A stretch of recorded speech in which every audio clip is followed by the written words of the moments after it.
Halo semuanya, jadi aku di sini ingin menjelaskan beberapa materi tentang teknologi informasi untuk memenuhi penilaian PAS individu semester 6.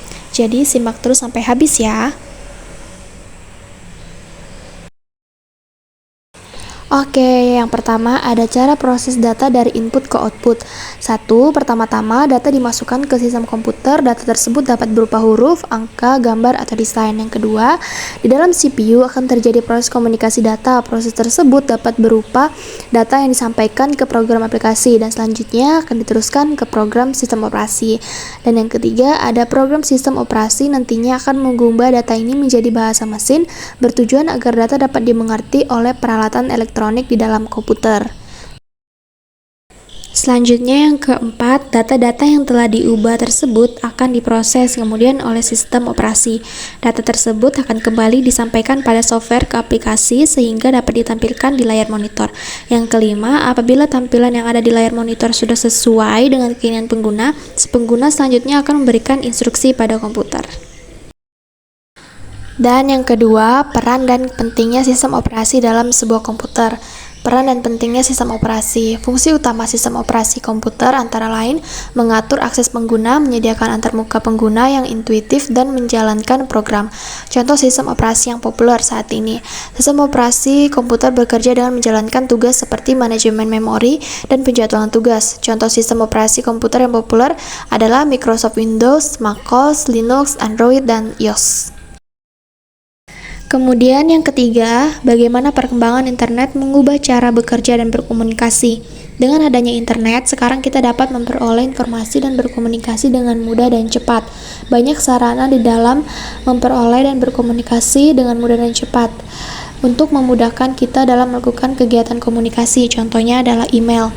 Nah, kemudian ada contoh melalui internet kita dapat mencari informasi terkini di situs seperti google.com, ask.com, yahoo.com, dan dapat menemukan atau menjalin jaringan pertemanan melalui Instagram, Facebook, Twitter, dan lain-lain. Lalu yang keempat, konsep keamanan siber, ancaman keamanan umum, dan cara mengatasinya. Konsep keamanan siber atau cyber security, keamanan siber adalah upaya yang dilakukan untuk melindungi sistem komputer dari berbagai ancaman atau akses ilegal. Cyber security mencakup alat, kebijakan, dan konsep keamanan yang dapat digunakan untuk melindungi aset organisasi dan pengguna. Kemudian ada ancaman keamanan siber. 1. Phishing, penipuan online yang berusaha untuk mendapatkan informasi pribadi seperti kata sandi atau nomor kartu kredit. 2. Serangan ransomware, serangan yang menginspirasi data dan mengharuskan korban membayar rebusan untuk mendapatkan akses kembali.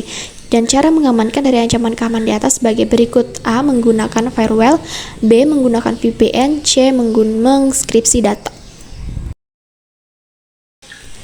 Dan yang kelima, ada analisis keuntungan dan tantangan dari adopsi teknologi dan contoh perusahaannya. Yang pertama itu ada keuntungan. 1. Efisiensi operasional. 2. Akses informasi. 3. Pengembangan produk dan layanan baru.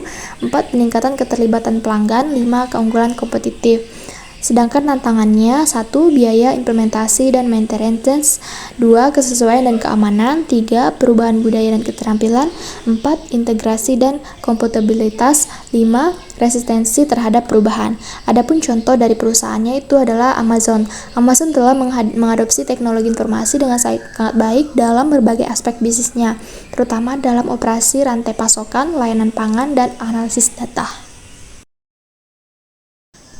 Dan terakhir, sebagai penutup, adapun kesan dan pesan yang dapat saya ambil dari mata kuliah ini, di mana materi yang diajarkan dalam mata kuliah ini sangat relevan dengan dunia modern yang semakin tergantung pada teknologi informasi untuk kegiatan sehari-hari.